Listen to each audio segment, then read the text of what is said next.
मी सध्या आहे नागपुरातील संविधान चौकामध्ये आणि मोठा पोलिसांचा फौजफाटा या ठिकाणी तैनात करण्यात आलेला आहे। वंचित बहुजन आघाडी आणि काँग्रेसचा संघ मुख्यालयावर मोर्चा आहे आणि त्या मोर्चाच्या पार्श्वभूमीवर आपण या ठिकाणी बघू शकतो मोठा पोलीस बंदोबस्त या ठिकाणी तैनात करण्यात आलेला आहे।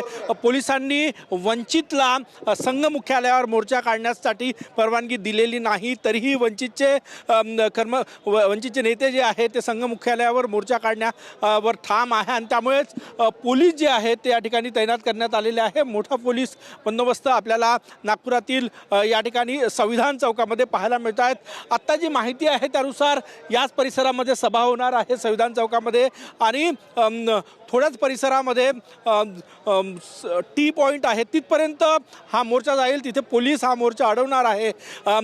तरीही या ठिकाणी पोलीस बंदोबस्त जो आहे तो मोठ्या प्रमाणात तैनात करण्यात आलेला आहे। नागपुरात या मोर्चाच्या पार्श्वभूमीवर 1000 पोलीस कर्मचारी आणि अधिकारी जे आहे ते वेगवेगळ्या भागामध्ये सज्ज आहे। कॅमेरामॅन सचिन सयामसह गजानन उमाटे, TV9 मराठी, नागपूर।